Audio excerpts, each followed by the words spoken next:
আজ থেকে 200 বছর পর আমার বাড়িতে, আমার ঘরে যারা বসবাস করবে, যারা আমার জায়গা জমি ভোগ করবে, আমি তাদের চিনি না, তারাও আমাকে চিনবে না, কারণ তাদের জন্মের অনেক আগেই আমি কবরবাসী হয়ে যাব।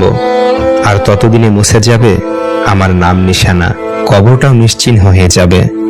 আমার সন্তানরা যতদিন বেঁচে থাকবে ততদিন তারা হয়তো মনে পড়লে বড়জোর দীর্ঘশ্বাস ফেলবে, কিন্তু তাদের মৃত্যুর পর তাদের সন্তানরা তাদের যতটুকু মিস করবে আমাকে ততটুকু মিস করবে না।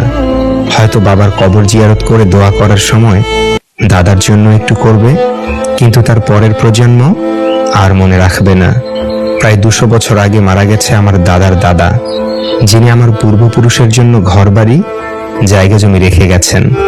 একই বাড়ি, একই জায়গা জমি আমরা এখন ভোগ করছি, কিন্তু ওনার কবরটা কোথায় সেটা আমরা জানি না।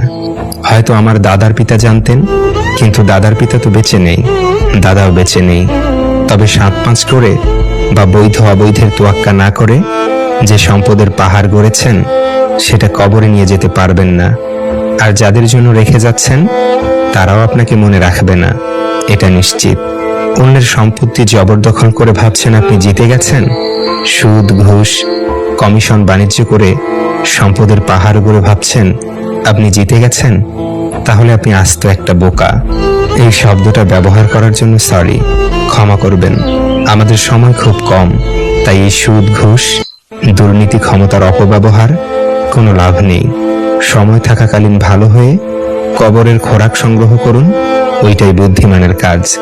আসুন নিজেকে সৎ মানুষ হিসেবে তৈরি করি, পরকালের জন্য পূর্ণতা সন্ধান করি, ওইটাই আপনার জন্য প্রকৃত সম্পদ। সময়